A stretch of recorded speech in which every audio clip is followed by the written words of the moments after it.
Australia Rallies from the start, has produced tonight's film for Kestrel Films called Around Australia Days. Evan Green has driven around Australia 32 times, and in this film he follows the same route as the original trials, driving a four-cylinder Commodore along roads far superior to those of 27 years ago. In a way, the program is a one-hour promotion for the Commodore, but it is well made, tightly scripted, and it does throw some light on an important aspect of Australian life. The first three reliability trials were sponsored by Red-X, the next three by Ampol, and the last three by Mobil. The trials can't have done Red-X much good, as they've completely disappeared from view. The most interesting footage comes from the Cinesound newsreels, now defunct, narrated by the late Jack Davey, who was a great car fanatic. We also hear the reminiscences of some of the Round Australia pioneers, including Sir John, formerly Jack Brabham, and the celebrated Gelignite Jack Murray, as well as Ken Taubman, who was the first winner.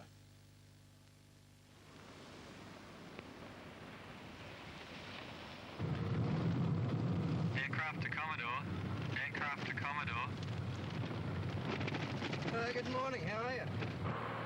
Not bad, how are you? Falling asleep, but otherwise fine. What sort of night did you have? I had a pretty good night, actually. I let Evan drive most of the way. I think I only lasted about 4.5 hours in total during the night. Had any trouble with water or floods or anything? We've just been stuck in a creek crossing a few minutes ago, only because we stopped in the middle to take pictures. Right, well, we've spotted you and we're coming down for a shot, so hold on to your hats.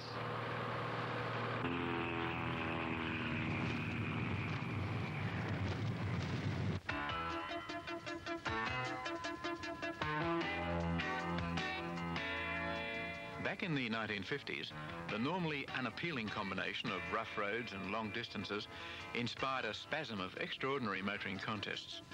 They were called Around Australia Reliability Trials. There have been others since, but those early marathon car rallies aroused staggering levels of interest. H.R. Smith of West Australia typifies the enthusiasm. He travelled 2,500 miles to the starting point. Mechanics, after a rush of checking, are ready for anything. Well, almost anything. She's a stock model, mister, and not souped up either. Saville Brothers Holden undergoes pre-trial inspection, and driver Jack Brabham attaches the official Red-X stencil. The Red-X trials were a big thing, not only for this country, but they received worldwide recognition. And I'm sure that everybody who was in those trials will never ever forget them. And I'm certainly sure that I won't.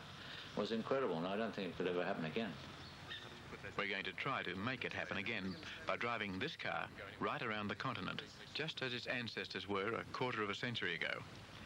I'd been in 2 of the Red-X trials and helped organise other events. Matt Whelan is a motoring journalist whose job is testing cars and who'll be measuring fuel consumption precisely. Our starting point is Melbourne's Latrobe Cottage. 9 cans of soft drink, that should keep you going to Geelong? Geelong, yeah. In the 6 years from 1953 to 1958, there were 9 Around Australia trials, 3 Red-X, 3 Ampol, and 3 Mobil Gas. The competitors were, or became, national celebrities. Radio star Jack Davey and his custom line is on his way. Wild horses, or even leopards, wouldn't keep Lucille Christian of the Arthur Murray School of Dancing out of it. Gelignite Jack and his brother Ray Murray get underway in their grey Ghost. That's the car that won the 54 Round Australia trial. And who's this? Jack Witter. He seems determined not to waste any time getting to bed. For Grandma Blanche Brown and her 1927 Rolls-Royce, it was their 3rd and toughest Ampol trial. For Evan Green, director of the trial, the start meant the end of months of planning. This was to be the 32nd time I'd driven around or through Australia.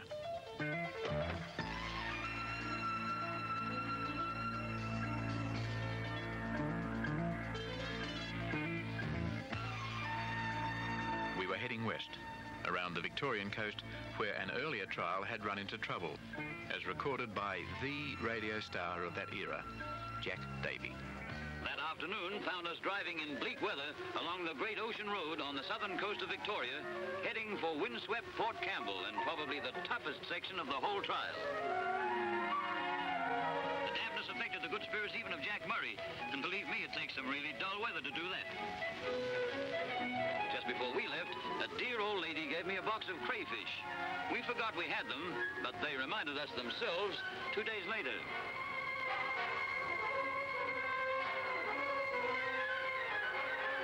This section brought the leaders to grief.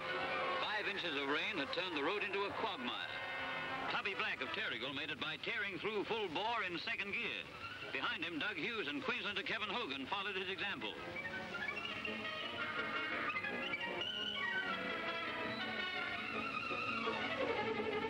Unlike those earlier runs, we were attempting to do the journey virtually non-stop, eating and sleeping in the car. Don't mind how far you go in a car as long as you can lie down and sleep. I don't know about you, Matt, I just cannot sleep sitting up.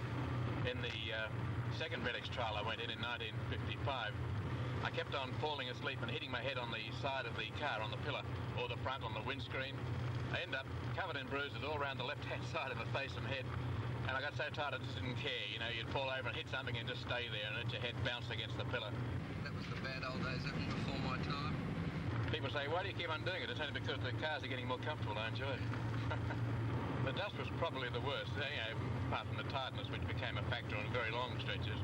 But I've been in dust so thick that we had to have the windscreen wipers on to shovel it off the screen. You'd hit a bump and the dust would rise in a layer from the top. It would shuffle up like a deck of cards rising until you couldn't breathe. People used to try surgical masks and painters' masks, but they were so hot they were intolerable, so you just swallowed the dust. I think anyone who went in the old Red X trials has got a permanently damaged throat from all the dust they swallowed. Dust up to 3 feet deep. Dust that floats, sip into engines and men's lungs. An almost impenetrable screen blinding crews of following cars. Danger at every corner. The ever-present risk of an uncontrollable skid at a concealed turn. Look out! Down and under the dust like a submarine in a crash dive.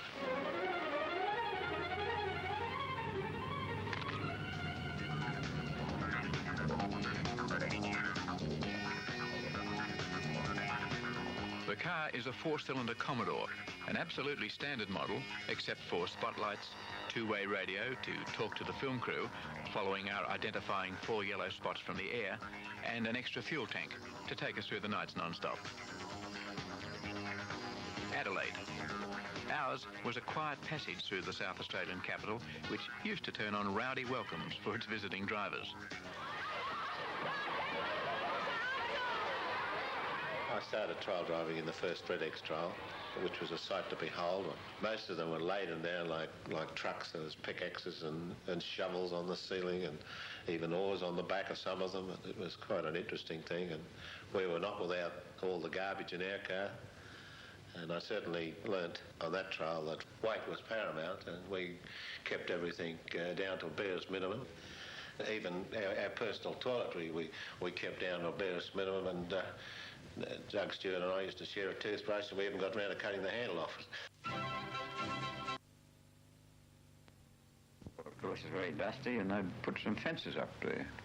And we pulled up to open a gate that was shut, and the dust that we'd been bringing up, of course, piled all over us.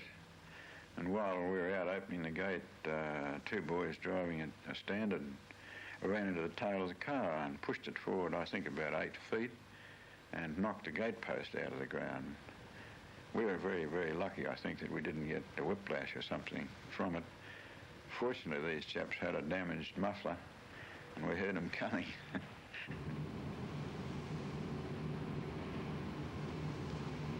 We hope to complete our journey in about 10 days, against the 2 to 3 weeks of the old trials, and we plan only 15 fuel stops all the way round. By the end of the second day, we're driving into Perth. Perth at last, Western Australia's lovely capital, standing serene on the banks of the Swan.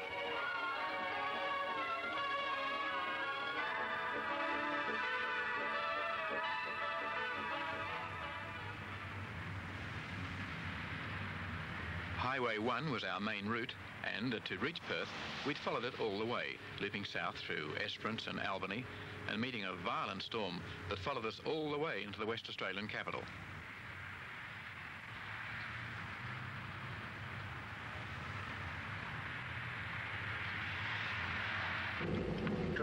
the shop here. Yeah, good. Oh, fine, they're all set up.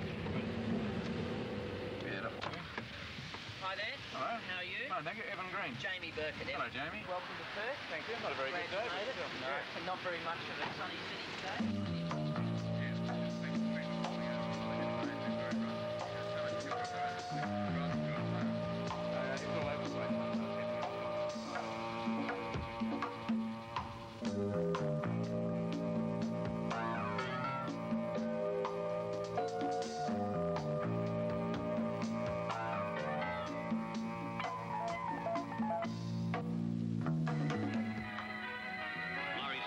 with the same gusto with which he rolls his car.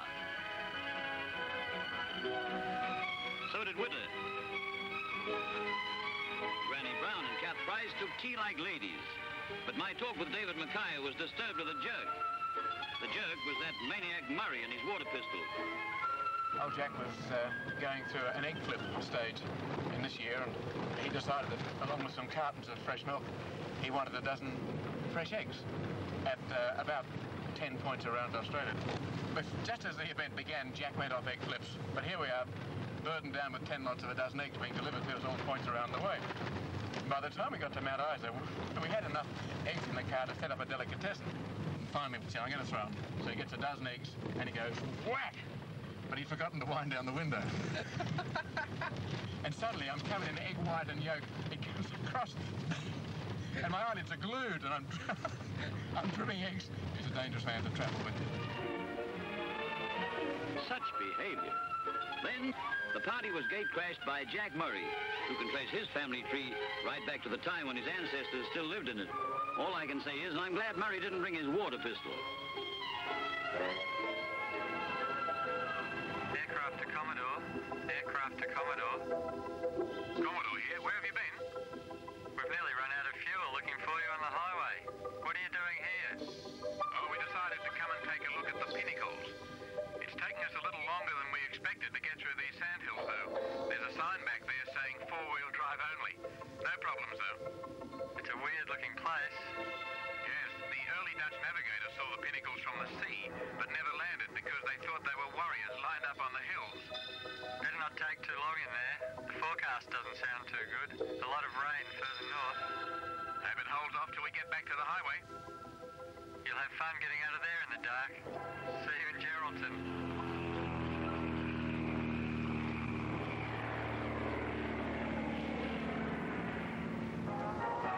This Citroen typifies the large entry from continental manufacturers. Australia, Britain, France, Germany, USA, Italy, and Czechoslovakia are all represented. Estimated total value, £250,000. As in every control, Jack Davies, star of the airways, was the center of interest. He looks tired. Boy, does that shower feel good. Ask Lloyd Davies. And that toothbrush is going to know it's been on a reliability trial, too. And so to sleep. The chance to dream. Awake at last. Geraldton was a shower stop. We'd now been on the move for 3 days and 2 nights, a time when tiredness starts to bite. It's going to be a bad night. You can drive for now.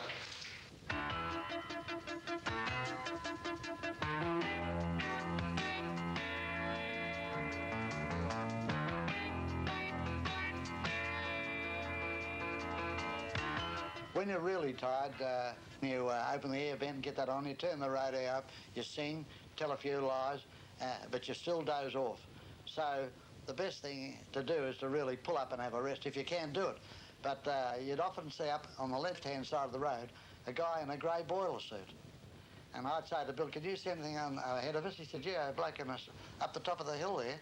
I said, yeah, when you get there, be staring at him, and then you come past, there's nobody there at all. I've seen that many times when they're really tired.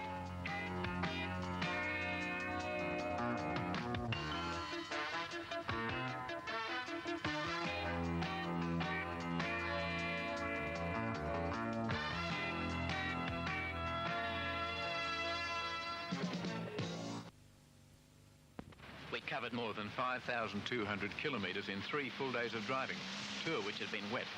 After years of drought, floods were on their way, and despite weariness, we had to get through quickly or face the risk of being trapped in this region for a week or two.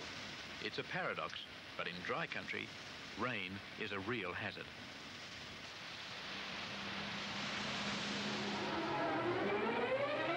Bad skid. Just as well there are no trees on the roadside. This is a trap for young players, but it's a field day for the locals. They haven't had so much fun since Dooley's bull got loose. The Morris is in a stew, but there's no manpower shortage. Give me your shoulder, boys. That's the stuff. Another pound now, and he's out. The only really wet major rally was the Ampol trial in 1956, and that went up through Alice Springs. And that rained very heavily through there, and from Port Augusta almost to Alice Springs was underwater. And 104 cars left Port Augusta, and 56 didn't get there. No one drowned, but a few went close.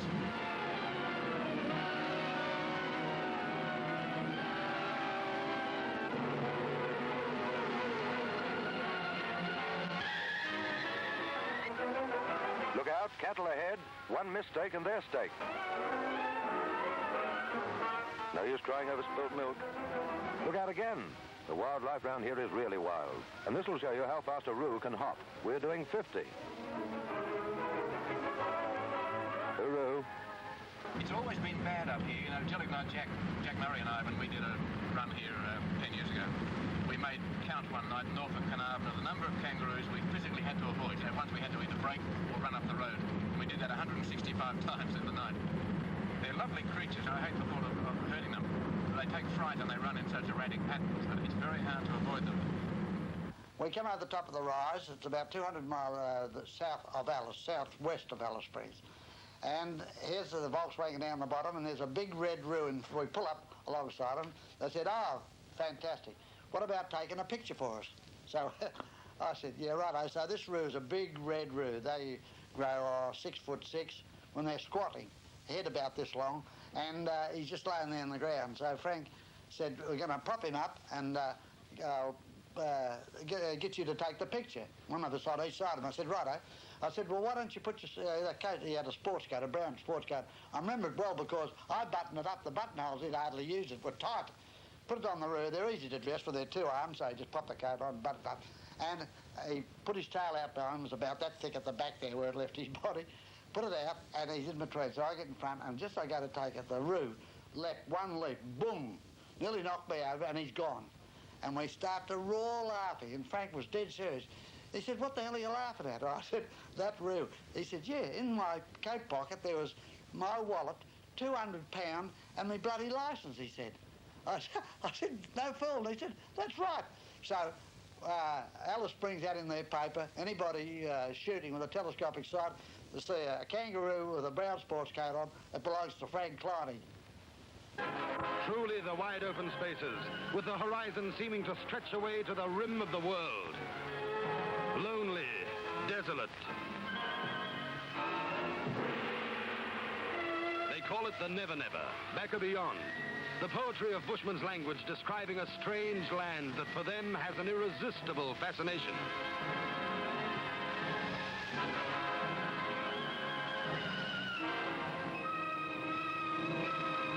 Westward still toward Broome, pushing cars to the limit of their endurance. Just watch that Hudson fly.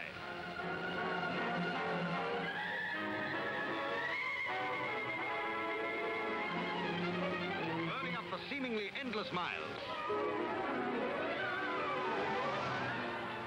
The old road used to be a very lonely sort of affair, Matt. Now you'd drive along for a couple of days and go through no more than just one or two towns, because most of the places on the coast are well away from the road, because the road comes in to avoid the tidal flats, which are pretty extensive here.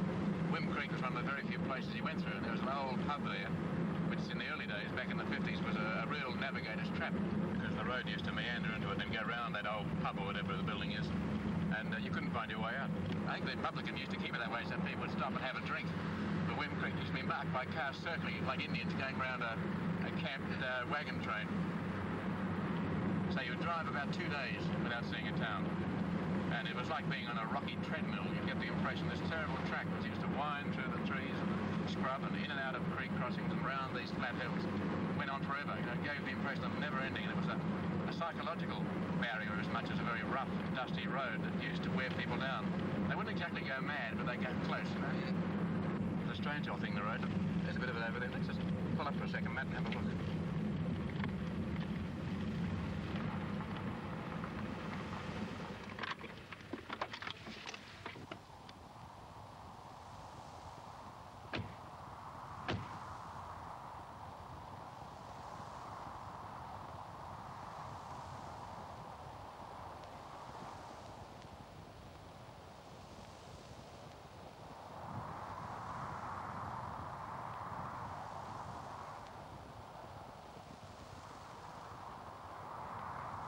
We were fairly lonely at the time. Cars were a long way behind us, were a long way ahead, but we finally picked up a Citroen, which had been entered by a New Caledonian team. As we got near, I could see Phil Irving laying back with a bottle, drinking out of it. And we're both slewing from side to side, trying to pick a track. Obviously, the driver had not been looking in the rear vision mirror. Really, there was no need to in that wilderness. But just as we got this front wheel level with the back wheel of the Citroen, Phil finished his drink and nonchalantly threw the bottle out the window. It hit the bonnet of the VW, fortunately bounced off and didn't go through the windscreen, although it was headed right for us at one stage. Anyway, we got into Broome, I think it was, and I walked up to him and chiacked him. I said, Christ, what sort of a state have these trials got to you when you got to throw bottles at your competitors? And some smart journalists were standing nearby, and he beat this story up, and it made the headlines in Sydney of irate tired drivers begin battle of bottles. We arrive in Broome in time to greet Les Miller. Despite losing no points from Darwin, he says, "Man, I've had it." At the control, drivers make a beeline for any sort of washing facilities. The dust comes off in the form of diluted mud packs. Volunteers of the Country Women's Association cook a special meal that no competitor will ever forget. Tired men these, showing visible signs of a rugged ordeal. 9 continuous days at the wheel to date, 4,652 miles covered.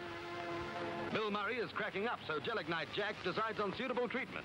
Playfully tossing sticks of Gelignite has been Murray's hobby throughout the trial, a habit police have failed to applaud. Not the highway, but a road into the Kimberleys beyond Derby, which we reached in just under 4 days' travel. The main road is further south. This one heads through the King Leopold Ranges towards Kununurra.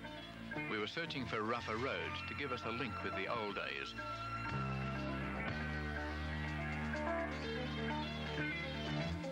Back in country where they don't bother with bridges, we were soon talking about the Red X trials.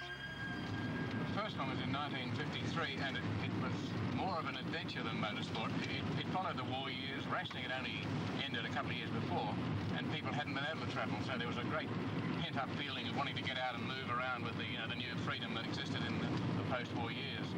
And of course, when the event started, no one, particularly the newspapers, could believe the level of public interest. There were 250,000 spectators to see the start. In 1954, that had almost 300 starters, an enormous field. Most of them are absolute amateurs, and very funny. It attracted the professional type, the serious competitor, and the eccentric, and it attracted the eccentric professional like Jack Murray. So you had the complete range of characters. And suddenly, with the beginning of the Red X era, Australians began to realise that they could drive almost anywhere in their own country. In 1957, we went up the Birdsville track, which was really, looking for a very hard place, which introduced another element, the element of, the chance of dying by thirst, because we really went into places that were very remote. In fact, on the survey, we got lost north of Birdsville, our car broke down, and that's as close as I've ever come to not going home. Within 6 months of that event going through to Birdsville, there were people carrying caravans up the Birdsville track.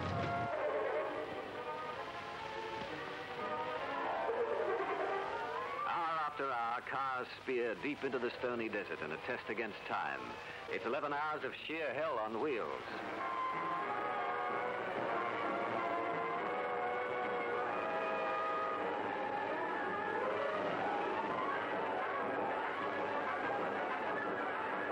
There are sudden traps, and the mud sticks like glue.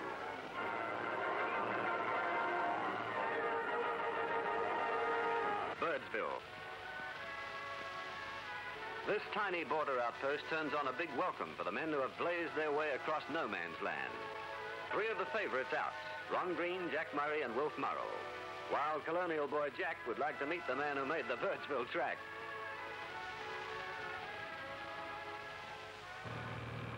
Halfway through the Kimberleys and halfway around Australia, we were enjoying the challenge of a road built like they used to make them. I've done a lot of driving road testing for magazines and newspapers, but all of it's been on the U-Butte smooth highways with country towns all over the place, but you know, nothing serious like this washaway ahead. Would you like to drive? No, where you going is right. Keep to the left. Yeah. That's it. Just swing your wheels as you go through it. That's it. Where we go? No wonder they went to the right here. That's it. No, you're right. Go straight ahead. But just dip the wheels a bit to the right as you go in. As you're going in. That's it. Now straighten them. Okay. That's good. All right. Right.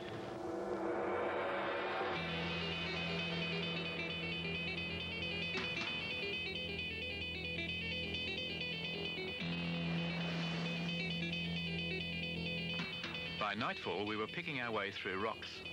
This section was supposed to be impassable, but we didn't discover the road was closed until we got through. At least we had the advantage of a quartz halogen spot lamp to choose the best way over the rocks, rather than having to use the old magnesium flares that illuminated the miseries of Red X drivers in trouble.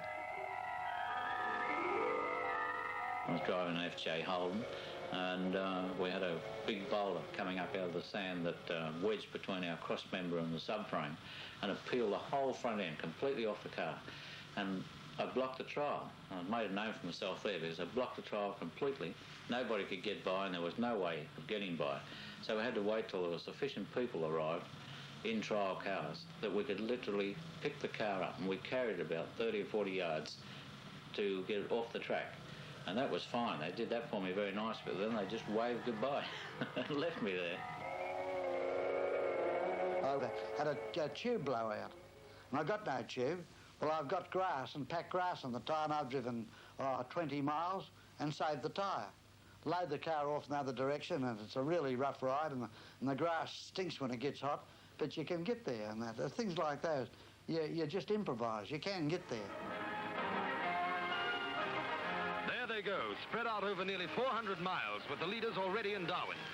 Even from the comfort of the official plane, you can see they're racing to gain time for much-needed maintenance before they check in at the Darwin control below.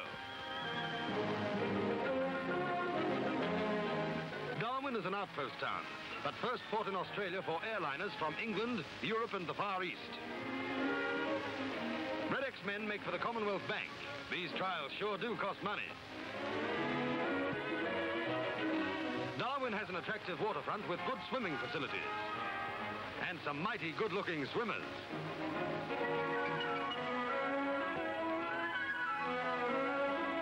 Well, we picked up the bitumen and went on up to Darwin.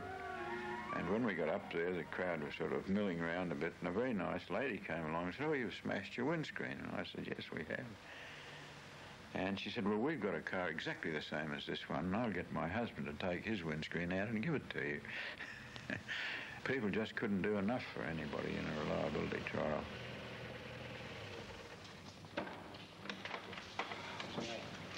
Going very well. Yeah. Darwin, and our longest scheduled stop. We have 1 hour. The car is checked. No, the car's any better. We got better than 30 kilometres to go on that thing. Whereas before up the hill, you can feel the weight and squeeze, etc. Now it's just flying. Just going. Good. Well, on those corrugations, you know, like I said, there's a pen jumping about that high off the dashboard. The worst corrugations I've ever been on, but the thing's driving straight down them. Yeah, they really will understitch your car. They had corrugations in the corrugations, you know. Terrible. We tried different speeds, nothing worked. We were driving out in the bush and putting the wheels up over the little anthills and so on, because it was better than the corrugations. Tear them apart. That's good.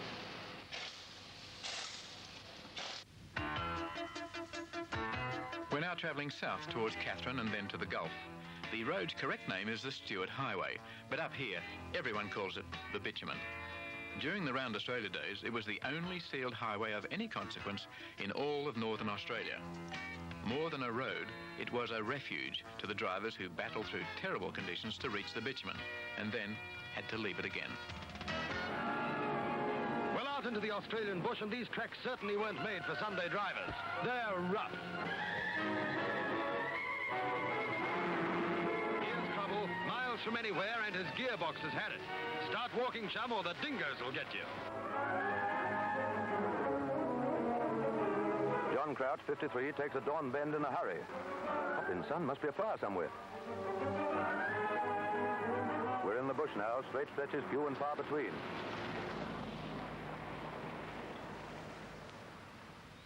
One day, Highway 1 will pass through Borroloola, a Gulf town more renowned for its baking heat than its morning mists.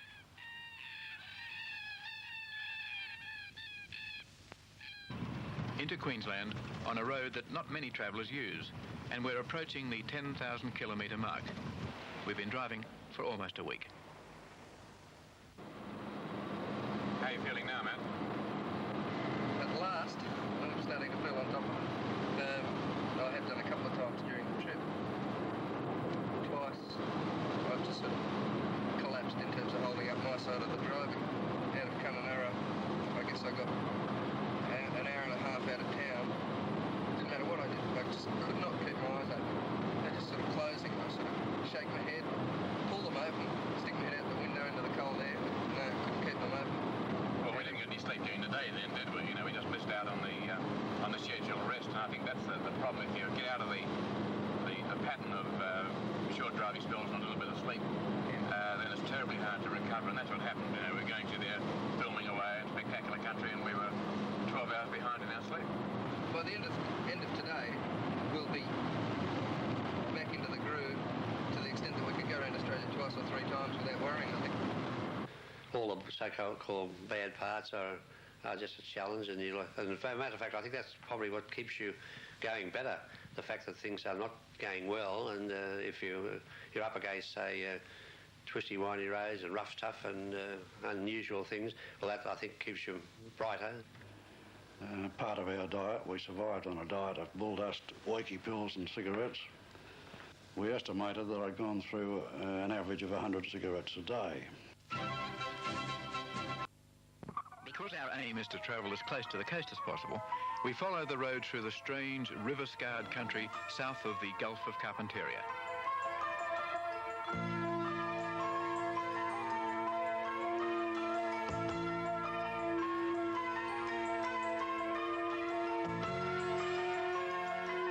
The Around Australia trials kept further south, where tourists go these days, and created the legends of the horror stretches. The road was from Cloncurry to Mount Isa, and what they call an up jump. The road goes along straight, a gravel road, and dips, got a big dip in it, and then comes up again, and it goes three in a row. But as we come out, the road turned hard left, and we just caught the edge and did a flip. Okay, over we went, and all the gear fell out in the road, and there was stuff everywhere, and it was about 10 o'clock in the morning. Bill was laying on the road there, he was a bit dazed, and I put him under the tree, and he sat up. He said, righto, he said, get it going and we'll take off. I said, can you see it from there? And where would you go on that? To the wrecking yard if they picked it up. And the next minute along comes one of the cadets, hopped out of the car, and he raced over, and I was down onto the Plymouth. He said, anything you want? I said, yeah, have you got a 9/16 spanner? He said, what for? I said, I'm going to do the brakes while it's up. And he looked at me, and he looked at the other bloke, and shook his head and got back in the car and off. He thought, they're nuts. Significantly, each of the three Red X trials was won by a two-man crew, even though the majority of people carried three, and some even took four. But the lighter weight and the greater harmony between two men seems to pay off. When you're tired, and when you're hot, and when you're hungry, and when you're losing points, as you might be in a rally, and therefore growing disappointed, it's very easy for antagonism to grow. It doesn't happen too much with a two-man crew because there's a spirit of sharing that becomes very strong. But in a three-man crew, I've seen some of the most violent arguments. In fact, in the old Red X trials, there were cases of crews getting out of the car, abandoning it, and all catching the plane home. You know, they wouldn't talk to each other again.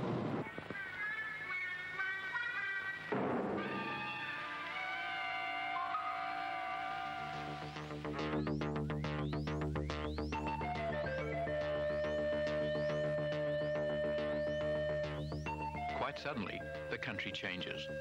The air seems cooler. This is one of the most beautiful regions in Australia, and it's called the Atherton Tablelands.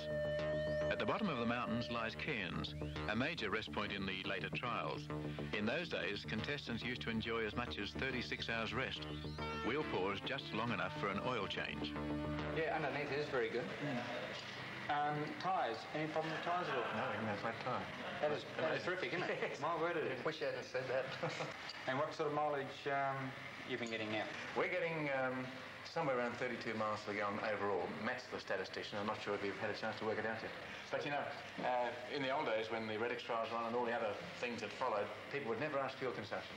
People would ask you how long it took you to get from the last town to this town, or from some point they knew. They'd want to know whether it let the dust in or how it rode and so forth. But they never ask you the fuel consumption. Yeah. And today it's the first question. The whole scene has shifted. It's so terribly important.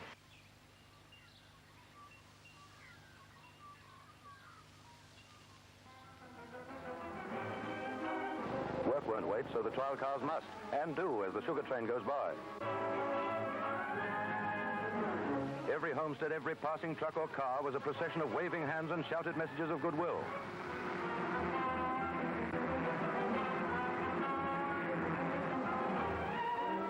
There's Jack Murray approaching the town of Serena with plenty of time up his sleeve. The kids are enjoying every minute of it, particularly as they've been let out of school to watch it. It was up in this part of the world that Gelignite Jack Murray got his name. Jack had been carrying Gelignite to blast a detour around any car that might become stranded on a very narrow road. And as he came up the coast, he left behind a string of shattered nerves. He let off a few sticks of jelly here and there. When he came into Townsville, it was night time, and a big oval there had the cars all parked around, more than 200 when he arrived. He parked his car and took from it the necessities, his toothbrush and his sticks of Gelignite, and he went looking for an outhouse, which had become his favourite target, and put a couple of sticks under this outhouse in the shadows behind the grandstand, lit a long fuse, and went walking to find the nearest policeman, because he'd learnt that if he was talking to a policeman when the explosion went off, he wasn't likely to be blamed for the blast. So he finds himself a policeman, he's talking there, and the next minute, crash. The whole stand shakes, and 12,000 sets of eyes swing round from the bright lights to see what's going on behind them. And what Jack didn't realise was that the outhouse was occupied, and this poor old fella comes staggering out with his pants around his ankles into the bright, he's shell-shocked, into the bright lights of the Townsville Park. And from there on, right round the straight, he let off sticks. He was arrested occasionally by those who didn't have a sense of humour. And in other places, even the inspector of police would sneak up to him and say, Mr. Murray, said, I won't be around, but I would appreciate if you let off a couple of sticks of Gelignite while you're in town.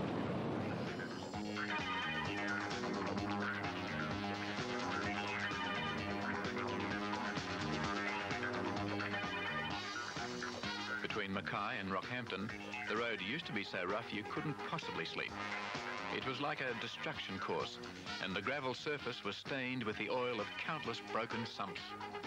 It followed an old railway line, and at one stage we actually put the wheels of the VW onto the railway track because we thought it might be smoother, but after just about losing the top set of teeth with the chattering, we decided no, it would be better back on the rocky road.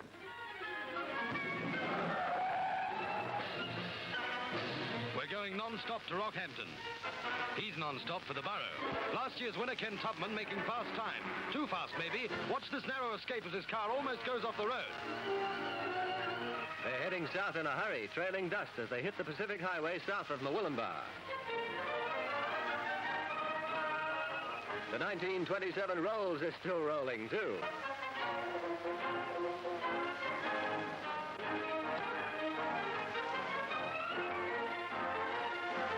The finish is near, but the tension is high as cars cover the last miles of their marathon journey. Witter and Perkins are only 2 slender points apart after 6,000 nightmare miles. This is Witter's 5th trial, and he wants to win. There's naturally an element of risk attached to trial driving.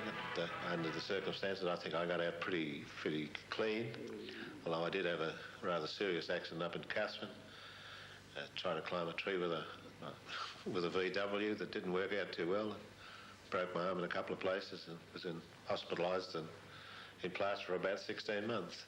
Bill Dennison and Bert Hines in their shiny Holden had tangled with a timber jinker on a corner. We got there just as ambulance men were preparing to take Bill to hospital. Luckily, thanks to his safety belt, he wasn't badly hurt and was up and about next day.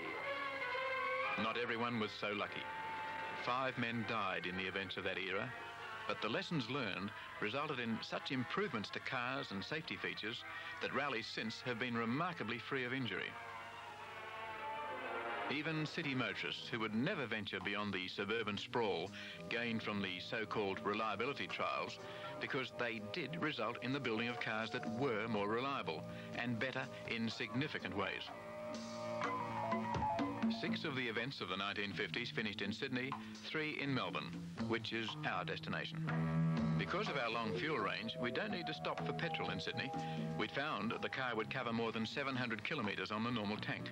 And so we had scheduled our final fill on the New South Wales south coast at Moruya, where an old friend and travelling companion was waiting to surprise us.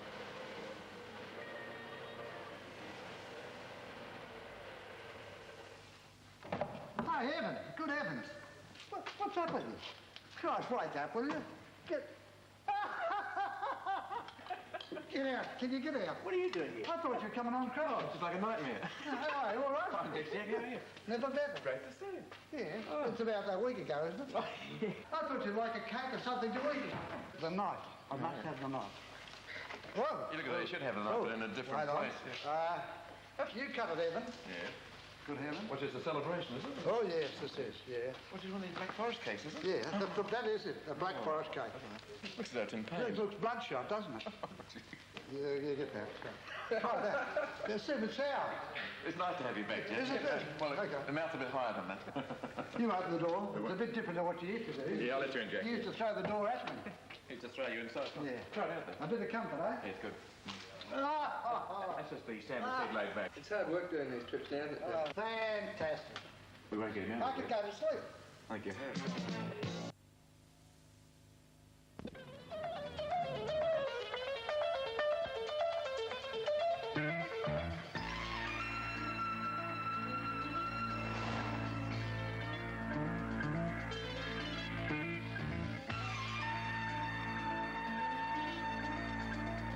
See the massive crowds that we got from Mossvale up to Sydney on the way home. That's about 77 miles, I think it is. There was people on the road the whole way, up to 20 deep, and around the hills and vantage points. I'd say they were 50 deep. I've never seen anything like it really for crowds.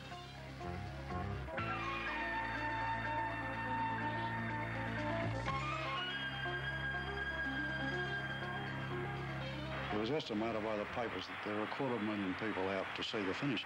And they were so thick along the roadside and they kept converging on the car as we were trying to drive to the control on time, to the degree that I finally cut through the crowd, down a side street, and took a circuitous route behind all the spectators. After a journey of 14,883 kilometres, once more we parked the Commodore 4 at Latrobe Cottage. We'd driven around Australia in 10 days and 2 hours. At last. Well, there mightn't be a huge crowd here like there was in the Red X days, but still, good trip. Thank you. Thank you. Witter, the winner. Jack's still clutching a bottle, but this time it's champagne. I knew that there were 2 areas up in the Kimberleys and across the Gulf where we were going to strike, pretty rough conditions. Oh, yeah. But they'd been knocked around by the monsoons, the wet season, and the one through the Kimberleys was closed, we discovered once we got out of it. The only women to complete the course. Mrs. Cat Price and Mrs. Brown check in. 13th in the entire field. Well, you said you could do another trip. Oh, yeah. Once you've done that, you could just keep going around forever because your body's used to it. The crowd's interest increases as Duck Anderson of Queensland drives into the arena. A really grand performance. But the car's in great shape, Oh, the car's good. It's running nicely. And giving better fuel figures all the time. It's getting running now. I think He finished only 8 points behind the Miracle Murray. And what a reception they get.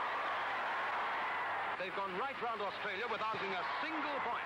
A magnificent achievement. It's been a test of stamina and skill. A test of man and car. It's funny when we're on trips like this, suffering in the middle of some funny situation, we always start talking about the next one we might do.